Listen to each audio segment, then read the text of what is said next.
This is TikTok with AWR, Transformation in Christ Talk. Usapang buhay na binago at patuloy na binabago. Ating mapapanood at mapapakinggan sa ang dako man ng mundo. Hindi man madaling magbago, pero marami nang nagbago dahil kay Kristo. Naging posible sa iba, hindi rin imposible sa iyo.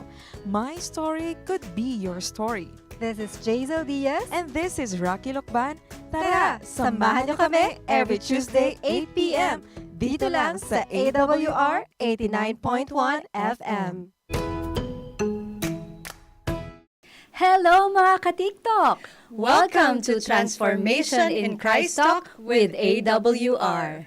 Nakikinig at nanonood po kayo sa programang Usapang Pagbabago kay Kristo. Sa loob ng isang oras ay makakasama niyo po kami. Ako po ang inyong kakwentuhan, DJ Mary Me. At ako naman si DJ Lou at excited nga po kami na muli na naman tayong makakapagkwentuhan tungkol sa pagbabagong buhay ng ating mga kasamang guest ngayong gabi. Yes, binabati po muna namin lahat ng nakikinig sa ating radio station na 89.1 FM at nanonood sa ating Facebook page and YouTube channel Adventist World Radio Manila. Kung di pa po kayo nakakapag-subscribe at like, paki-subscribe at like na po. At kung meron po kayong kwentong pagbabago na gusto nyo pong i-share sa amin at sa ating mga taga-subaybay, or mga comments at tanong, tumawag lang po kayo sa 0918-944-7891, 0918-944-7891. Ayan, muli po ay binabati po namin lahat ng masusugid nating tagapakinig sa ating radio station na 89.1 FM. Atin pong mga taxi drivers, jeepney drivers, bus drivers, isama na din po natin dyan ang mga pampribadong sasakyan na nakikinig po sa atin ngayon. Maging ang mga timbahay, nanay, tatay, ate, kuya, kung kayo po pala ay nagnanais na magkaroon ng librong aming ipinamimigay, katulad po nitong Great Controversy, Steps to Christ at marami pa pong iba, kayo lamang po ay mag-text o tumawag sa same number na 0918-944-7891. 0918-944-7891. Yes, at babatiin po muna natin ang ating mga nagko-comment sa ating pong Facebook page at YouTube channel. Sir Christian Roda, hello po sa inyo. Ganon din po kay Ma'am Emmy ng C6 at Ma'am MM ng Rooftop SDA Church. At sa lahat po ng birthday ngayon, happy birthday. Ayan, good evening po sa inyong lahat. DJ Mary Me, babati lang din ako sa aking pamilya sa San Pablo. Good evening po sa aking mami, daddy, sa aking mga kapatid dyan. At binabati ko rin po ang aking lola na nasa Likab, Nueva Ecija ngayon. Lola, good evening. Sana po kayo maayos dyan. Good evening po sa inyong lahat. Yes, babatiin ko din po ang aking family, Angeles at Martinez family. Hello po, ang ni Bebang. At ang aming pong distrito, South Taguig District, at ang mga dati pa po naming distrito. Hello po sa inyong lahat. Yan. So, DJ Mary Me, tayo po ay nasa ika-53rd na episode ng ating programang TikTok or Transformation in Christ Talk na may pinamagatang Transform to Transform. Aba, matindi ah. Transform to transform. Yes. Transform na. Transformers. Pa. Yes. Okay. Alam niyo po, mga tagapakinig, last time, ang naging guest po natin ay si Mama Lou. Ngayon naman ay kasama ko si DJ Lou. Nag-transform na din ako into host, mga kaibigan. Okay. Thank you so much for being with me, DJ Lou. Yes. So ngayon, ipakilala niyo na po ang ating... So mga kaibigan, ang atin pong guest ngayong gabi ay walang iba kundi si Sir Jinson Castigador. Ayun, Sir Jinson, hello! Hello po, good evening. Good evening. Good evening po. Pwede po kayo magpakilala? Ayan, ako nga po pala si Jinson L. Castigador, 28 years old. Married na po, kasalukuyan nakatira sa Bagumbayan, Taguig City. Ayun, pwede po kayo bumati. Okay, binabati ko po yung aking, siyempre, mga kapatiran sa Church, Bagumbayan Church, and also yung kadistrito ko po, South Taguig District, and aking family, Limbagan family, Castigador family, Bermudez family, And also yung mga nabigyan ko ng radio, baka sakaling nanonood sila ngayon, Garcia family, especially si Nanay Emma. Good evening po Nanay Emma, and si Mang Boy na friend ni Sister Lina na nabigyan din ng radio. I hope na nanonood po kayo, and si Ate Helen and si Ate Amay, belated happy birthday. And sa PAAK po at sa mga kasamahan kong teacher, especially kay Ma'am Donna, good evening po sa inyo dyan. At yun na po, at masaya akong mabati kayo. Ayun, thank you, Sir Jinson. So ngayon ay magsisimula na tayo sa ating kwentuhan. Ang unang tanong po, sino nga ba si Sir Jinson?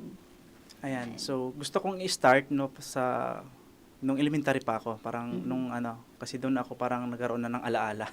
So bali nung elementary po ako ay mabilis mapadala sa barkada. So although ako ay lumaki sa Christian na family, ay andun pa rin yung part na mabilis mapadala sa barkada sa mga konting bisyo, like nakatikim ako ng yung sigarilyo po, yun, so, konting inom dahil nga sa barkada. So hanggang sa nag-high school and pag-graduate po noon, ay ang thinking agad namin doon ay talagang pumunta sa Manila at magtrabaho. Kaya masasabi kong dahil sa mga ganong bagay ay napalayo ako sa Panginoon. At kahit Christian family, wala akong personal na pagkikilala at relasyon sa Panginoon. Kaya masasabi kong hindi ko pa siya lubos na kilala on that time na aking kabataan. So yung mga patikim-tikim, Ayun, tikim lang talaga yon. Ayun naman, tikim lang talaga. Kasi may part na parang hindi ko rin siya gusto, pero I mean, dumaan ako doon sa ganong May peer ganong gawain. pressure. Oo. Oo. Ganong gawain. Marami kasi yung mga kabataan ngayon pag na-influensyahan ba kayo ng... Influensyahan. May nakakatawa pang story diyan kasi parang nag-cutting class kami. Nahuli kami na nagbabraha sa may batuhan at nahuli kami nung kakilala ng head teacher namin sa elementary. At napatawag kami kinabukasan at napapush up pa. Ako ang nasampulan, yung nagyaya sa akin, hindi. So parang sabi ko, tingnan mo, ako yung sumama, ako pa yung napahamak. Parang. So kayo po ay, noon ay dahil pasaway, ganyan-ganyan. So sabi nyo, kayo ay Christian. Yes po. Kayo ay Christian. So napahiwalay kayo sa Panginoon dahil sa Napabarkada. Sa barkada, Peer it's, pressure. yung siyempre nung nagkaroon na ng legal age, trabaho, yung nakadagdag yun sa parang paglimot o paglaylo sa paglilingkod sa Panginoon. So ano po yung mga unforgettable experiences nyo nung hindi nyo pa po nakikilala ang Panginoon? Yan. Para sa akin gusto kong sabihin niya, hindi ko kilala ang Panginoon yung wala pa akong personal na relation sa Panginoon. Kasi by name, kilala ko si Jesus kasi nga Christian ako. Yes. So siguro ko yung experience ko nung first time kong mag-attend ng camping. Actually is Sport Fest. And may time doon, isang araw, nahulog ako sa tricycle.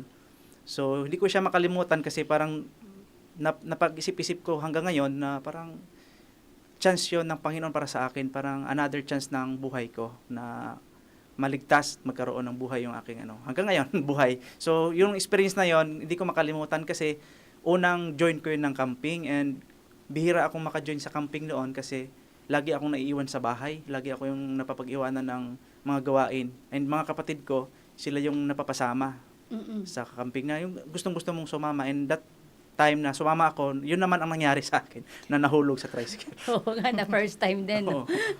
Parang, so nung nahulog kayo ng tricycle, meron ba kayong galos? Or May galos po ako sa siko, tapos kunting bukol sa ulo kasi yun yung parang kung baka natumbling ako sa kalsada kasi nga tumatakbo nung nahulog. May hawak akong watermelon noon eh. Akala nga nila ulo ko na daw yung nabasag. Kasi watermelon, 'di ba, pag nabasag pula. Pula, May dugo. no? So ako din akala ko ulo ko na rin, pero praise the Lord na yun nga, di ko siya makalimutan. Parang niligtas ulit ako ng Panginoon. Kasi may share ko lang din, bata pa ako, nalunod na daw ako sa balon. Siyempre hindi ko pa po maalala yun, pero ang kwento nila talagang parang patay na, tapos nabuhay lang ako sa CPR para sinuka ko yung mga kinain ko tubig. And nalaglagan pa ako ng buko sa ulo. Bata pa din. Hanggang ngayon nga, ramdam ko ito. Grabe, ang dami po So, pala parang nangyari yes sa po. inyo nung bata Yun. kayo. Yung camping na yon, yung pagkahulog ko sa tricycle, yun yung parang buo na yung alaala ko. Di ko siya malimot na experience talaga. Kaya yun yung na-share ko, unforgettable na experience. Ang dami ng aksidente. No? Merong ganun yung parang, ang tawag doon, yung Mga Lapitin ng ano. Lapitin, ayun, yun. Lapitin ng Ayun. disgrasya. Oo, lapitin sa aksidente. Yung kahit saan aksidente ka, sabi ko ganun. DJ Mary Me, meron akong gustong itanong sa kanya kasi medyo na na curious ako kung sino yung may mga ginamit bang tao ang Panginoon para mapalapit ka sa kanya? Ano yung mga nagdulot sa para lumapit or makilala ang Panginoon? Ayan. Nung siyempre yung kabataan ko sa probinsya, siyempre parang youth, youth. Yung isa kong uncle talaga, yung parang nag-guide sa amin noon. Pero yun yung panahon na hindi ko rin parang sa ngayon ay iniisip ko malaking bagay siya sa buhay ko kasi naalala ko siya at pinapasalamat ko sa Panginoon na parang nagiging siya dahilan para maging strong ako ngayon at hindi talaga tuluyang mawala sa Panginoon. And pangalawa din siguro yung panonood ko ng online na mga programa natin dati katulad ng kapitulo, bersikulo. Yan, isa yan sa mga nagbibigay sa akin ng mga kaalaman na tumutulong sa akin na ito talaga yung totoo na dapat hindi ako maalis sa ganitong pananampalataya. So yung kapitulo, versikulo, yan ba yun si Sir Johnson, Opo, Amican? si Sir Brother Johnson Brother Amican Johnson. and kasama niya pa doon magkasama pa sila ni Elder Richard Thompson. Yan. Ayun. So, nabe-bless kayo sa mga napapanood nyo. Nabibilis po ako sa kanilang mga discussion doon Discussion. na marami akong natutunan sa mga dinidiscuss nila. So, bali, di ba sabi nyo, first time ulit kayong umattend ng camp, di ba? Camping. Opo, Camping. nung Sinong nag-imbita sa inyo nun? Yun yung chance na parang sa family, ako na yung makakasama na ako. Sinasabi ko kanina na So, family nyo din ang nag-imbita sa inyo? yes, sa So, family. pero nung na mga biniimbita kayo, hindi talaga kayo sumasama? Or hindi kayo sinasama? sumasama sila kaso ako ang talagang dapat maiwan sa bukid, sa bahay.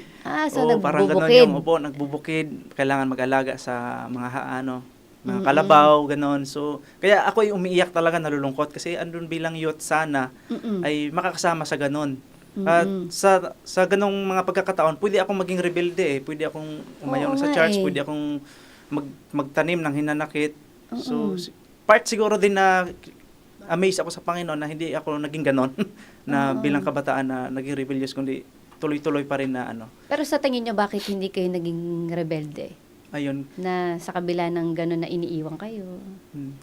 Masabi ko lang kasi nung kabataan ko, parang masunurin. Masunurin sa yes, parents. Kaya pag sinabing dito ka lang, ako yung naiiwan. So dahil siguro sa ganon, kaya hindi rin ako, may takot ba, may fear ako sa parents and sa Panginoon.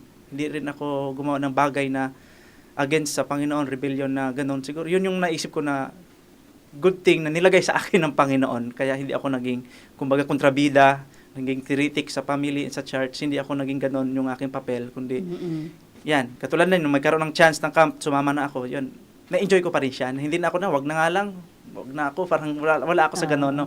Yun yung na-amaze ako sa Panginoon na Buti na lang, yun ang no? ginawa niya. Praise the Lord at may ganong pangyayari. Yan. So, Sir Jinson, meron pa akong panibagong tanong sa'yo.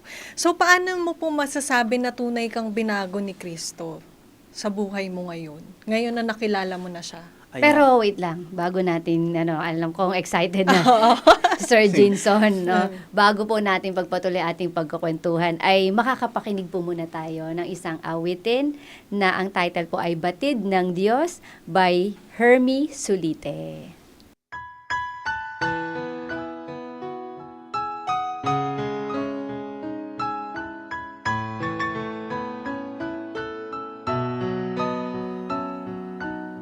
Ngayon ko lang napagtanto, kailangan ka sa buhay ko. Naging bulag, di nakita, nariyan ka lang sa aking tabi.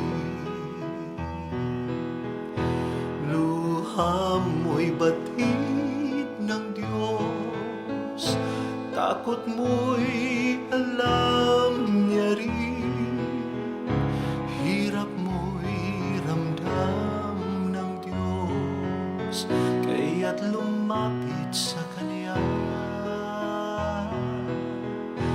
Dakila siyang lubos sa buong sanlibutan,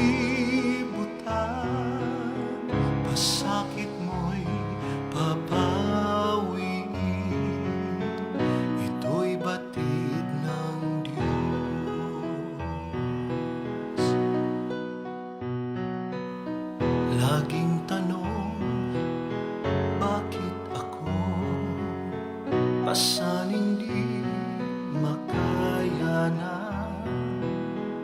naging bulag, di nakita. Pasanin ko'y iyong dala. Luha mo'y batid ng Diyos, takot mo'y alam yari, hirap mo'y ramdam ng Diyos, kaya't lumapit sa Kanya. Dakila siyang lubos sa buong sanlibutan, pasakit mo'y papawiin, ito'y batid ng Diyos. Ngayon ako'y lumalapit, maging gabay sa buhay ko. Mga sala na nagawa, patawarin ako, O Diyos. Luha mo'y batid ng Diyos, takot mo'y alam yari, hirap mo'y ramdam ng Diyos, kaya't lumapit sa Kanya. Dakila siyang lubos sa buong sanlibutan, pasakit mo'y papawiin, ito'y batid ng Diyos. Dakila siyang lubos sa buong sanlibutan, pasakit mo'y papawiin, ito'y batid ng Diyos.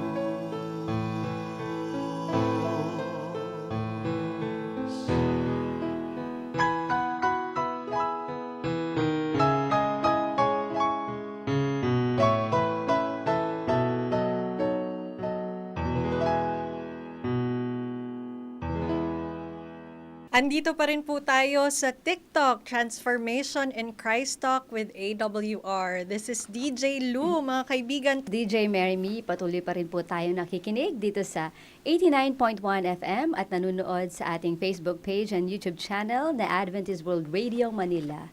At kung di pa po kayo nakaka-subscribe at like, pakisubscribe at like na po. At kung meron po kayong shout-out, mag-comments lang po kayo sa ating Facebook page at YouTube channel.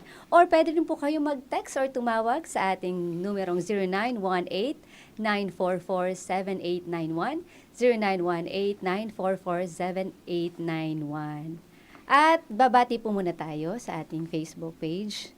Ito po, batiin po natin si Ma'am Helen Yete. Sabi po niya ay, salamat elder sa pag-greet. Napanood kayo dito at napakinggan.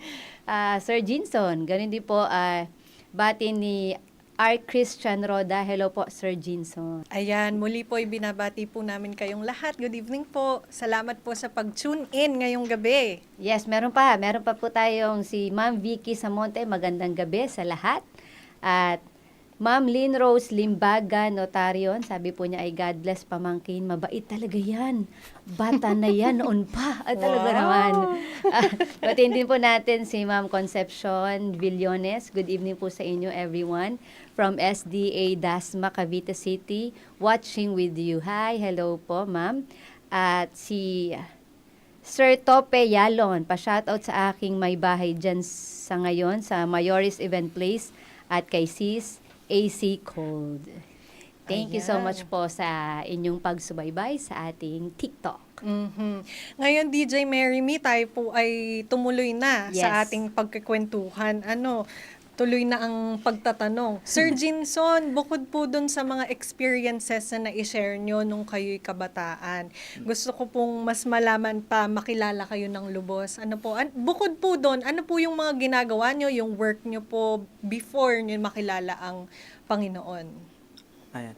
Bahagi po ng talagang buhay, no, kung minsan ng ating mga individual, especially ako na Christian family, may times talaga sa buhay natin na parang napapalayo tayo sa Panginoon.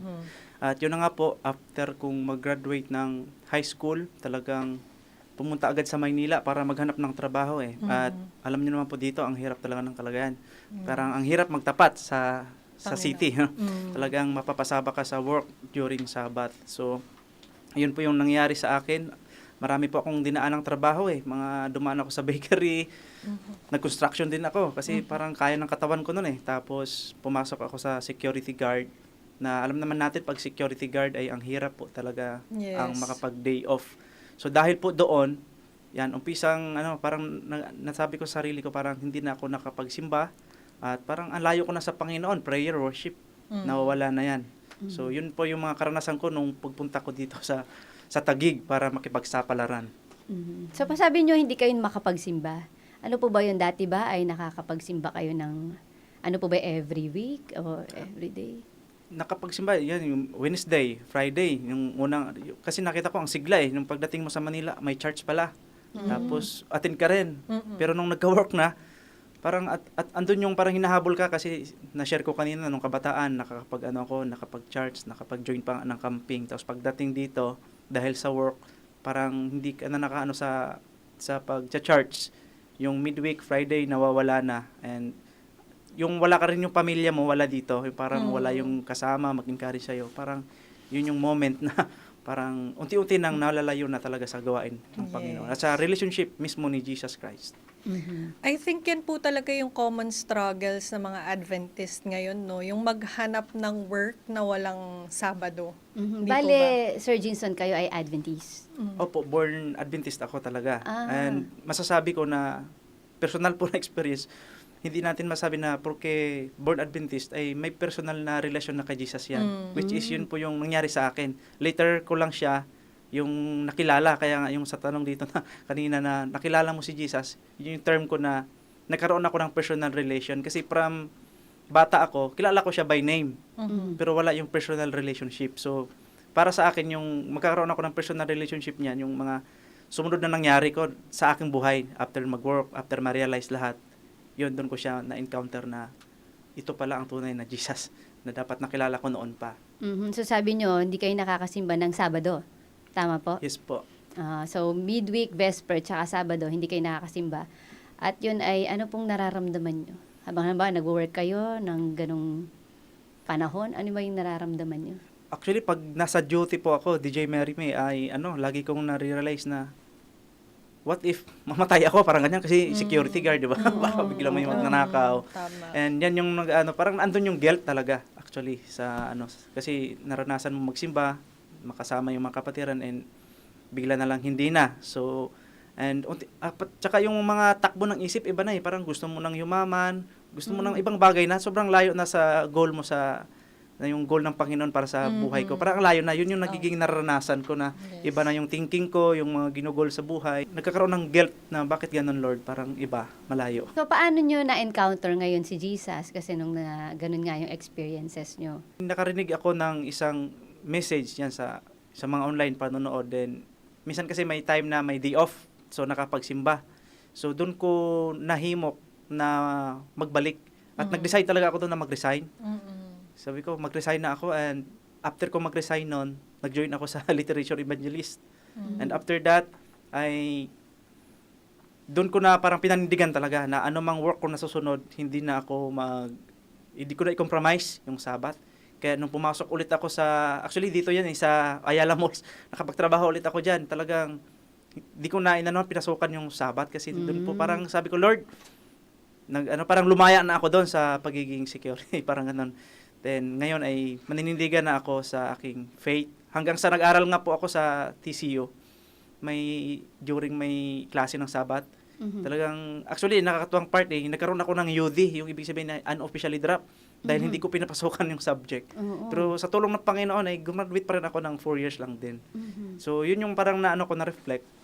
After that na nag-decide ako na sumunod na sa Panginoon, hindi ko na talaga siya kinompromise kahit anong mangyari. Pero DJ Lou, parang na-curious ako eh. Mhm. Ikaw ba? Ako na-curious kasi ako na ano ba yung nagpaano sa'yo, Sir Jinson?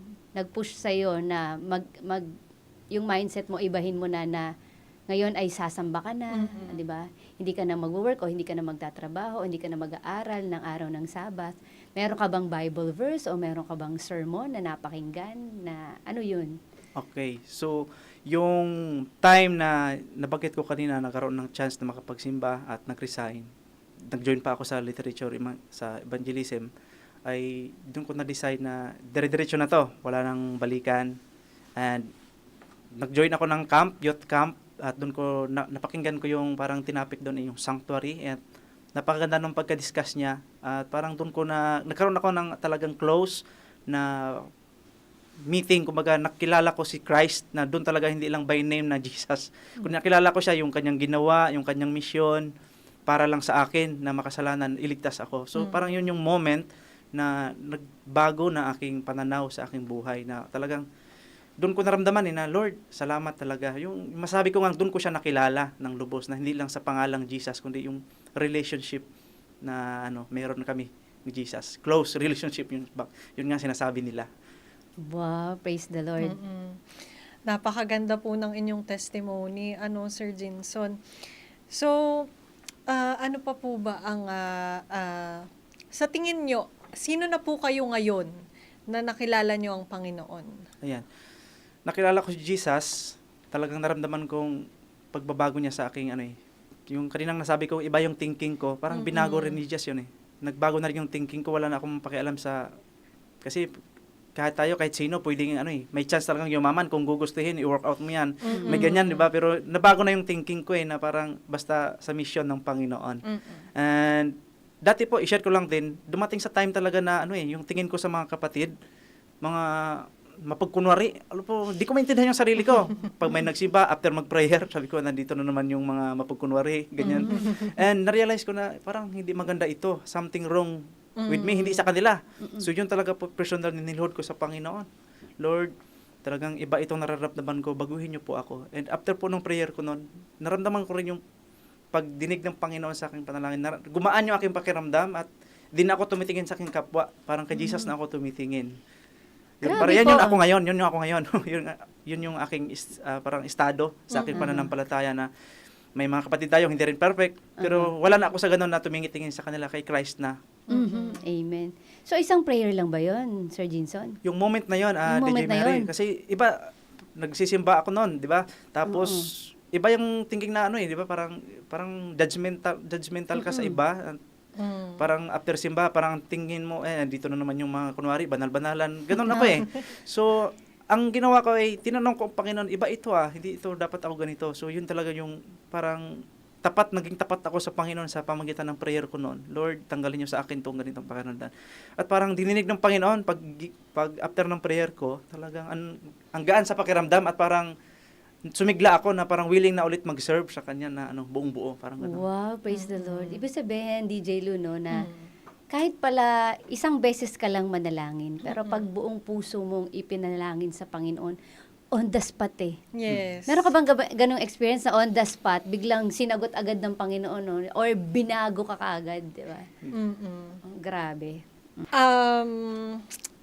Sir Jinson, ano naman po yung nyo ngayon, yung commitment nyo po sa ating Panginoon? Sa ngayon kasi ako ay nagtuturo din sa ating school dito sa PAAC, Providence Advent Academy.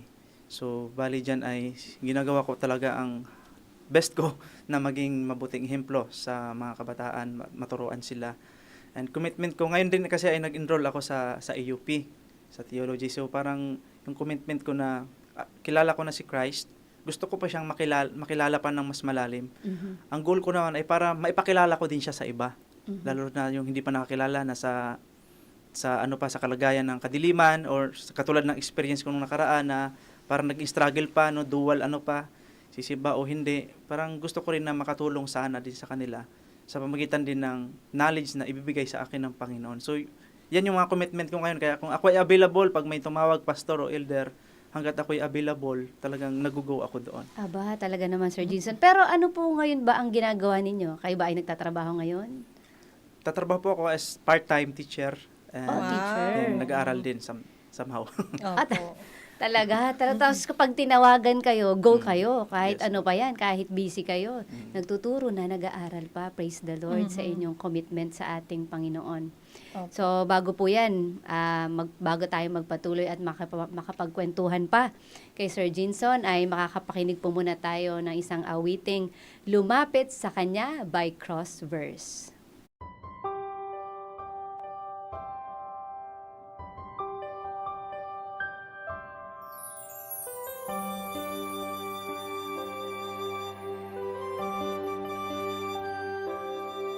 Napag-isip-isip mo ba ang buhay mo? Kung bakit ka inilagay sa mundong ito? Kung saan ka nang galing, kung saan ang patutunguhan?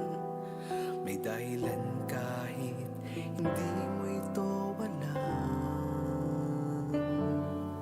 Ano kaya ang iyong gagawin?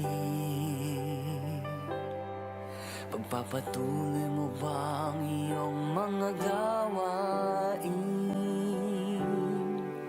Kung magbabago ka ay simulan mo na ngayon. Tutulungan ka ng Panginoon. Lumapit sa Kanya, ibigay buong sarili, puso't kaluluwa. Huwag nang maghintay pa, ngayon mo ito gawin. Sapagkat di mo batid kung anong dala ng bukas para sa'yo. Kaya't ihandog mo na ngayon sa Kanya ang buhay mo.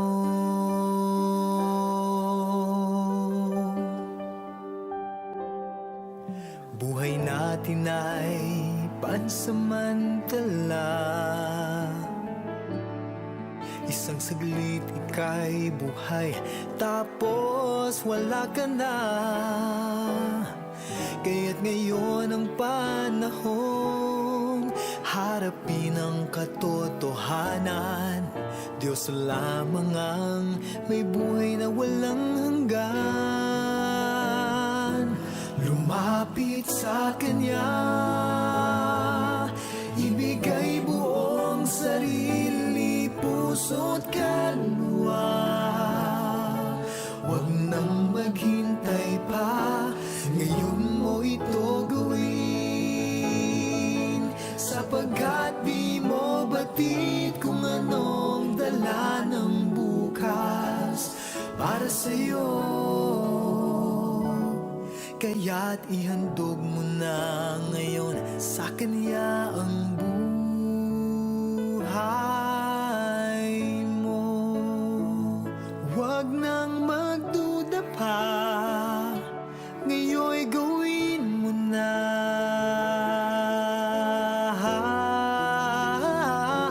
Lumapit sa Kanya,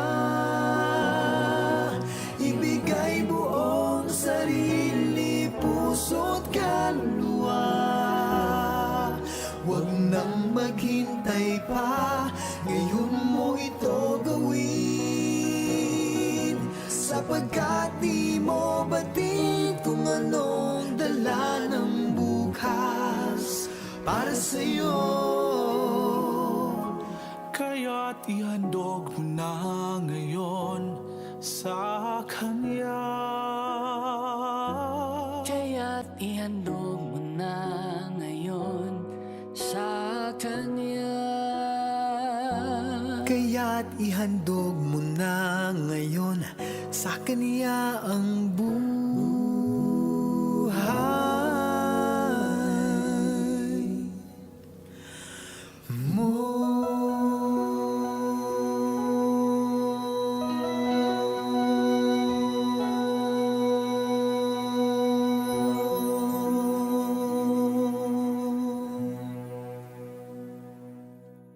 Ayan. Andito pa rin po tayo nakikinig sa TikTok with AWR. This is DJ Lou. Ito pa rin po si DJ Marry Me. Sa mga nagnais po magbahagi ng kanilang kwento ng pagbabago kay Kristo, live na makakasama namin dito sa studio, ay kontakin nyo lamang po kami. Tumawag o mag-text sa 0918-944-7891, 0918-944-7891. At pwede rin po kayong mag-direct message po sa amin, DJ Mary at kay DJ Lou. Ganun din po kay DJ Rack at kay DJ Jazz. Yes. So magbati po muna tayo sa ating Facebook page. Ito po ay binabati po natin si Ma'am E.S. si Cold. Yan. Sabi po niya, Tope Yalon, see you soon po. Talaga. Ay Ma'am Edna Gerbolingo. Amen, amen po. At kay Ma'am Mary Grace Ulpindo. Ganun din po, binabati ko po si Brother Homer. Nanonood po ngayon. Ganun po si Baby Zandro at si Baby Zach at ang kanyang asawa, Sister Ariane. Hello po sa inyong lahat at sa mga tagapakinig po namin at patuloy pang nakikinig sa gabing ito. Ayan, gusto ko rin pong batiin ang aking mag-ama, si Jamets at si KD dyan sa bahay nakikinig. Ngayon naman po, DJ Marry Me, tayo po ay dumiretso na sa ating pagtatanong. Ngayon naman po, gusto kong malaman naman kung ano yung mga kabutihan ng Panginoon ngayon sa buhay nyo, Sir Jinson. Ayan. So, gusto kong parang excited ako i-share, no? Kasi after ko nung yun nga, yung iniwan talaga yung trabaho na parang mapapalayo ako sa Panginoon. Siyempre, nag-apply ulit ako ng trabaho na kung saan sabi ko, papanindigan ko na. And diyan nga nagtrabaho ako dyan sa may Ayala. Ngayon ay Ayala Malls na sa Oceana City. Diyan po ay tuwang-tuwa sa akin yung forma namin kasi pinapakita ko talaga na masipag ako. Kasi pag Sabado, absent ako eh. Parang gusto ko ipakita sa aming sa aming team na mapagkatiwalaan ako. Parang ayaw kong ipahiya yung Panginoon, parang Tapos parang hindi ko naman sinasabi pero ang gusto kong kapalit ay hayaan niyo akong hindi papasok ng Sabado. Yan. And after po noon, siguro mga 4 months lang yun eh. Nag-decide akong mag-aral, yun ang nabanggit ko kanina doon sa TCU. Yun ay talagang na-maintain ko rin yung sa Sabbath class. Hindi ko siya talaga napasukan and hanggang sa nakapagtapos. And parang gusto ko talagang ipakita na meron akong Panginoon and ganito ang tao na merong Panginoon. Yung parang hindi ka gumagawa na ikakapabigat sa iba katulad nung time na nag-intern ako. Nakakatuwa nga sa puso, hindi naman sa nagmamayabang ako pero sabi nung aking critic teacher, ako lang daw yung dumaan sa kanya na parang very good, na hindi siya nahirapan, hindi sakit sa ulo. Opo. Kaya parang gusto kong thank you Lord na kasi parang nire-represent ko ang Panginoon eh. Di ba parang nasa Bible din naman po yan na gawin natin ang talagang nararapat sa ating Panginoon dito sa lupa na kung siya naman yung amo natin na pinaglilingkuran ay ipakita natin na tapat tayo sa Panginoon. And then gusto kong i-share yung talagang super tuwa ako nung pumasa ako sa pagiging LPT, yung licensure examinations para sa mga teacher. Kasi ang experience ko po kasi dito, talagang wala akong review. Actually po, ang iniisip ko na noon, nire-ready ko na yung sarili ko na hindi ako papasa at kung ilang points na lang yung kulang para makapasa. Yun yung mindset ko noon. Kasi grabe po yung, kasi naging elder na po ako sa church, busy na po sa mga gawain. Parang may meeting, ganyan, hindi na ako makapag-review. And nagtuturo na rin po ako noon sa school. Alam niyo po, bumili ako ng book na galing sa reviewer, parang book. At mas nababasa ko pa yung Desire of Ages. Yung book na binili ko, pag binasa ko, parang boring. Pero doon sa Desire of Ages na book, parang tuwang-tuwa ako. Parang nararamdaman ko yung presence ng Panginoon. Parang magaan sa pakiramdam. Sabi ko, naku, paano kaya to? Mag-exam na, wala akong preparation. So, sabi ko, Lord, ikaw na po bahala. And then, hindi po ako binigo ng Panginoon. Talagang tuwang-tuwa talaga ako kasi pumasa po ako noon sa, nung March 2024. Sabi ko, iba talaga pag inuna mo ang Panginoon. Lord, iba talaga. Totoo talaga yung pangako mo. Pag unahin ka, idadagdag mo na yung ibang bagay. So, yun yung mga karanasan ko after na nag-decide na magtatapat sa Panginoon. Hindi rin talaga ako pinabayaan ng Panginoon. Oh, wow, praise the Lord. Pero 'di ba, sabi ng iba, so pag hindi ka nag-work or hindi ka pumasok ng Sabbath or ng Sabado, pag sa school babagsak ka. Di ba? Halimbawa, may exam ka, so hindi ka pag-examin. Di ba? Kasi Sabado ang exam. O di kaya sa work mo, pwedeng mabawasan yung sweldo mo. Ano yung nagpatatag sa'yo na, kahit ba mabawasan sweldo mo, o kahit ba bumagsak ka, okay lang sa'yo?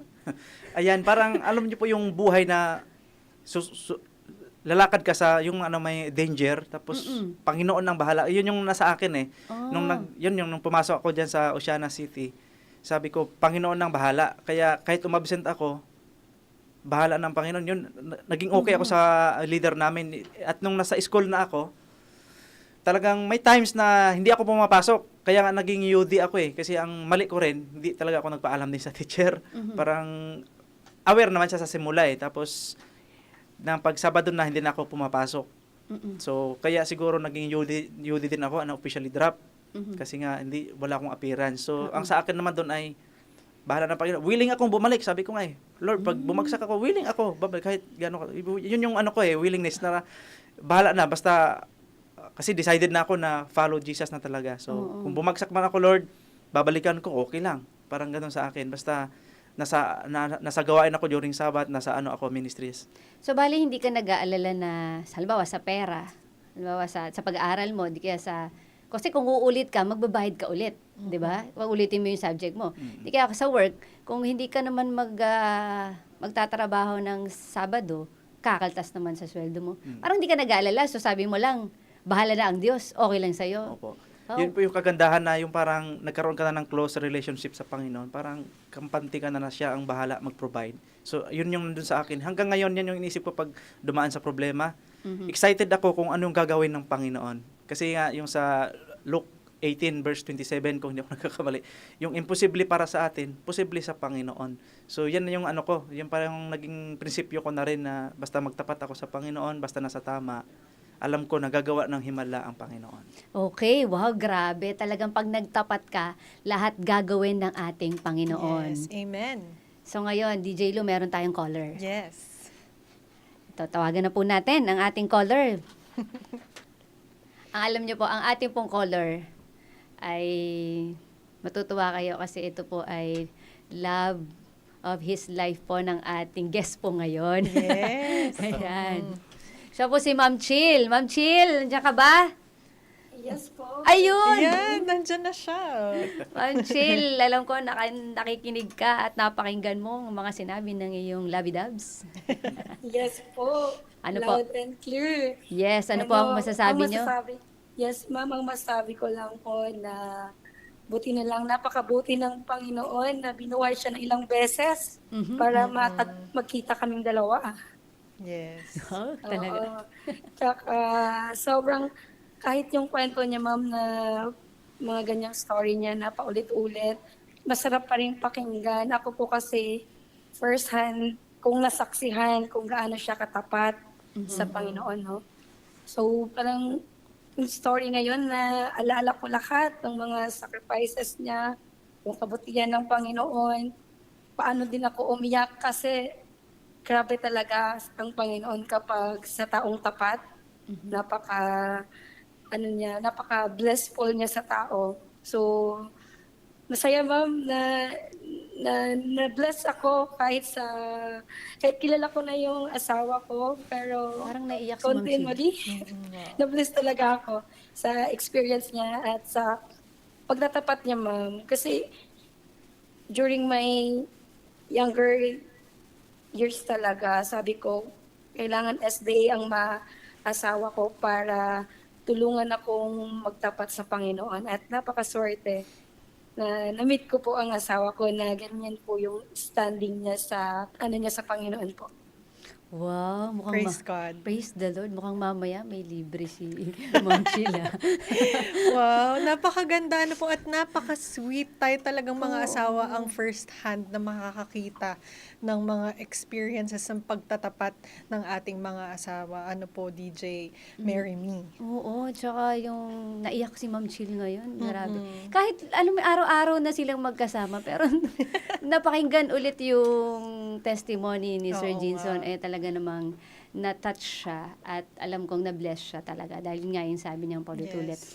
Thank you, Ma'am Chill. Susunod, ikaw naman ang aming guest dito sa ating TikTok. Thank you so much. Thank you, So ma'am. ngayon, tuloy-tuloy po tayo. Sir Jinson, ano po ang pwede niyong ipabaon sa ating mga taga-pakinig ngayong gabi? Ayan, sa mga tagapakinig po, katulad ko na halos pareho ang karanasan, yung halimbawa born Adventist ka or Christian, then napalayo. Alam nyo po, ang dalangin ko po ay maranasan nyo rin yung hindi kayo binitawan ng Panginoon. Kasi sa akin ay ganun din po yung akin naramdaman na talagang pilit niya akong hinila papalapit sa Kanya. So sa mga tagapakinig po natin na nasa pinagdadaanan ngayon, gusto ko pong ipaalala na hindi po kayo iniwan ng Panginoon. Amen. Nandyan lang po siya, nagpaparamdam sa atin. Amen. At naghihintay siya na tayo ay tumugon at sumama na sa Kanya at wala nang bawian. Kumbaga yung kanta na I have decided to follow Jesus, no turning back. So kapatid, kaibigan, pagpalain ka ng Panginoon sa kalagayan mo ngayon, ano man ang iyong pinagdadaanan, nandyan ang Panginoon lagi. Amen. Ikaw naman, DJ Lou, baka meron kang pabaon dyan. Ayan, there are two things po, DJ Mary Me. Ang binagong buhay po ay patotoo ng kapangyarihan ng Diyos. Ang pagbabago sa ating ugali, pananaw, at kilos ay nagiging inspirasyon po sa iba upang makilala natin si Kristo. Pangalawa, ang transformation ay tuloy-tuloy na proseso. Hindi po ito nangyayari agad, kundi araw-araw na paglakad kasama ang Diyos sa panalangin, pagbabasa ng Biblia at pagsunod sa kanyang kalooban. DJ Mary Me, Amen. kayo po, ano pong baon nyo na pagbabago? Amen. Ako ang pabaon ko po sa ating tagapakinig. Nung napakinggan ko ang storya ni Sir Jean Sono, ang kanyang testimony, ay sabi ko, kahit ano man ang pinagdaanan natin noon, ano man yung nakaraan natin, naging pasaway man tayo, naging masama tayong tao, kung ano man ang masamang nagawa natin, ay ang Panginoon ay patuloy tayong kinakatok, patuloy tayong tinatawag, Amen. di ba? Yes. Patuloy niya tayong bubulungan, patuloy niya tayong mamahalin, patuloy niya tayong sasabihan, hanggang sa bumalik ka sa Kanya. Ang Panginoon na hindi nagsasawa sa atin. Amen. At kung maging mahirap man ang pagsunod sa Panginoon, pero once na sumunod ka at maging tapat ka sa Panginoon, ay talaga naman, sobra-sobra ang blessings na ibibigay sa atin ng Amen. Panginoon. So yon, maraming salamat po, Sir Jinson, sa pagsama niyo po sa amin. Salamat, DJ Lou. Maraming salamat din po sa pagsama sa amin tonight sa ating mga tagapakinig. Patuloy niyo po pa rin kaming samahan every Tuesday, 8 p.m. dito lang sa AWR 89.1 FM. Ganon din sa Facebook at YouTube channel Adventist World Radio Manila. Muli, ito po si DJ Lou na nagsasabing kay Jesus, laging may bagong simula. Ito naman po si DJ Mary Me, pero bago po ko sabihin ang aking mga kasabihan o ang kasabihan ko po, babatiin ko po ang aking poging-poging asawa. Oo, para may libre din ako, Pastor Jose Angeles. Ganun din po ang dalawa kong cute na anak, Judah Yesu and Shiloh Yesu. Ako po si DJ Mary Me na nagsasabing, Mary Me mang pagsubok sa buhay, tandaan mo, ang Diyos ay laging nandyan para sa iyo. Muli, this is TikTok, Transformation in Christ Talk. This is TikTok with AWR, Transformation in Christ Talk. Usapang buhay na binago at patuloy na binabago. Ating mapapanood at mapapakinggan sa ang dako man ng mundo. Hindi man madaling magbago, pero marami nang nagbago dahil kay Kristo. Naging posible sa iba, hindi rin imposible sa iyo. My story could be your story. This is Jazel Diaz. And this is Rocky Lokban. Tara, samahan niyo kami every Tuesday 8 p.m. dito lang sa AWR 89.1 FM.